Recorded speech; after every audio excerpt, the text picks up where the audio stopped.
Assalamualaikum warahmatullahi wabarakatuh. Halo adik-adik, jumpa lagi dengan Rumah Belajar Cemerlang. Nah, sekarang kita akan melanjutkan membahas soal-soal persiapan akhir tahun atau soal-soal UKK. Sebelum kita memulai, mari kita baca basmalah dulu ya. Bismillahirrahmanirrahim. Langsung saja pada soal. Seseorang mengeluarkan 2 juta rupiah untuk menjalankan usahanya jika pada hari itu dia memperoleh keuntungan sebesar 5%, maka besarnya pendapatan yang didapatkan pada hari itu adalah, nah jadi kita mencari besar pendapatan. Besar pendapatannya ya. Nah, yang pertama kita cari apanya? Yang pertama kita cari adalah untungnya. Berapa sih besar untungnya?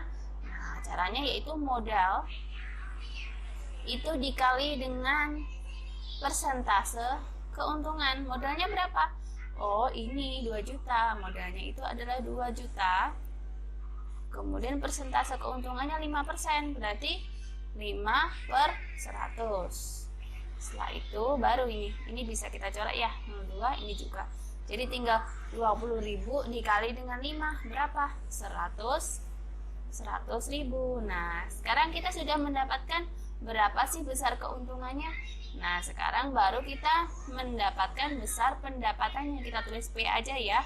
Jadi pendapatannya itu modal yang dia keluarkan tadi ya, kemudian ditambah dengan untungnya. Modalnya tadi berapa? 2 juta. Nah, kemudian untungnya berapa? Nah, untungnya itu adalah 100.000. Nah, jika dijumlahkan hasilnya ada 2.100.000. Nah, jadi dapat disimpulkan bahwa besar pendapatan yang didapatkan pada hari itu adalah 2.100.000 dengan keuntungannya tadi 100.000. Jadi jawabannya yang D ya. Nah, sekarang kita bahas soal berikutnya yang nomor 7. Pak Muiz membeli mobil dengan harga 240 juta. Setelah 1 tahun dipakai, Pak Muiz menjual mobil tersebut dengan harga 210 juta. Tentukan taksiran terdekat persentase kerugian yang ditanggung oleh Pak Muiz. Nah, kita mencari persentase kerugiannya. Nah, yang pertama kita cari itu adalah kerugian yang didapatkan. Kerugian yang ditanggung oleh Pak Muiz berapa sih? Nah, tadi kan 240 juta. Ya kan? Kemudian dia menjualnya 210 juta. Jadi, kerugiannya berapa?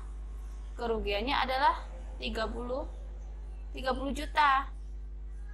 Nah, jadi setelah itu kita baru mencari persentase kerugian. Nah, persentase kerugian caranya gimana? Nah, kerugian ini tadi dikali dengan 100%. Nah, berapa? Maaf, ini kerugian per harga belinya ya. Kerugian per harga beli dikali 100%. Nah, kerugiannya tadi berapa? 30 juta. 30 juta harga belinya 240 juta. Seperti ini, kemudian dikali dengan 100%. Ini bisa kita coret ya. 1, 2, 3, 4, 5, 6, 7. Nah, ini semuanya. Jadi tinggal 3/24 dikali 100%. Nah, ini 100 dibagi 24, kemudian dikali dengan 3. Ketemunya 12,5%. Nanti coba kalian hitung sendiri ya di rumah. Nah, jadi jawabannya itu yang D. Nah, jadi taksiran terdekat persentase kerugian yang ditanggung oleh Pak Muiz adalah 12,5%. Seperti itu ya. Nah, yang pertama kita harus mencari kerugiannya, baru kita bisa mencari persentase kerugian dengan rumus yang ini. Perlu diingat ya untuk mencari persentase kerugian ini tadi. Sekarang yang nomor selanjutnya, Pak Indra membeli sepetak tanah dengan harga 50 juta rupiah 2 tahun kemudian. Pak Indra menjual tanah tersebut dengan keuntungan sekitar 20%. Tentukan taksiran terdekat harga jual tanah milik Pak Indra. Nah, pertama kita harus mencari keuntungannya. Keuntungannya berapa sih? Keuntungannya tadi itu ini modalnya ini tadi dikali dengan persentase keuntungannya. Berapa? 50 juta ya dikali dengan persentase keuntungannya 20%. Berapa? 20/100 kan? Nah, ini kita coret. Nah, jadi 500.000 dikali dengan 20 berapa?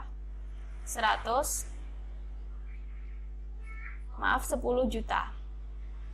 10 juta. Nah, 10 juta. Jadi untungnya 10 juta. Sehingga harga jualnya itu berapa? Modalnya tadi ditambah dengan keuntungan. Modalnya 50 juta. Kemudian keuntungannya 10 juta.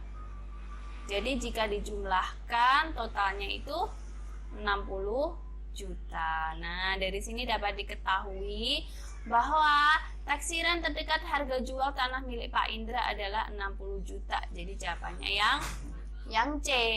Nah, selanjutnya kita bahas soal berikutnya, yang nomor 9.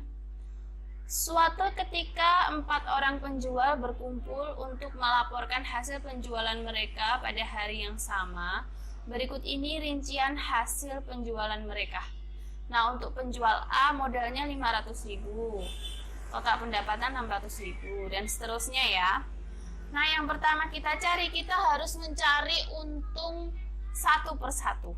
Nah, kalian lihat cara mencari untung itu total pendapatan itu dikurangi dengan modalnya. Jadi 600.000 dikurangi 500.000 berapa untungnya? 100.000. Saya tulis di sini untuk mencari untung total pendapatan dikurangi modal awal ya. Nah, nanti ketemu untungnya ya. Kemudian yang penjual B untungnya 150.000.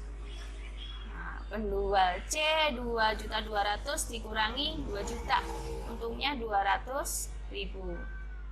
Kemudian penjual D untungnya 150.000. Nah, pertanyaannya apa ini? Di antara keempat penjual tersebut yang mendapatkan keuntungan terbesar adalah penjual yang kalian lihat, yang A 100.000, yang B 150.000, yang C 200.000.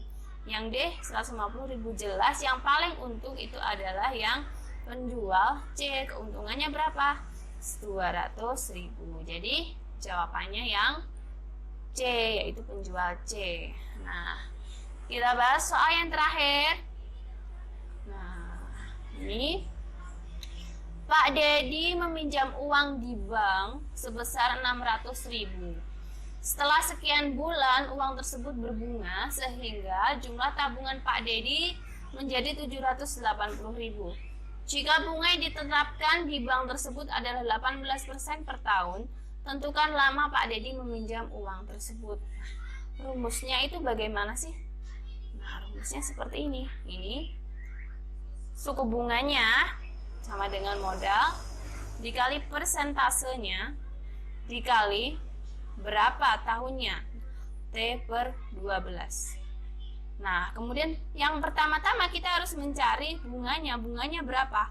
Kita mencari bunganya. Nah, tadi tabungannya setelah berbunga itu 780.000 kan? 780.000 dikurangi dengan pinjamannya 600.000. Berapa? 180.000. Nah, jadi besar bunganya itu adalah 180.000. Setelah itu modal awalnya berapa? 600.000. Maaf, bukan modal awal, pinjamannya 600.000. Dikali persentasenya berapa? 18%. Dikali T/12.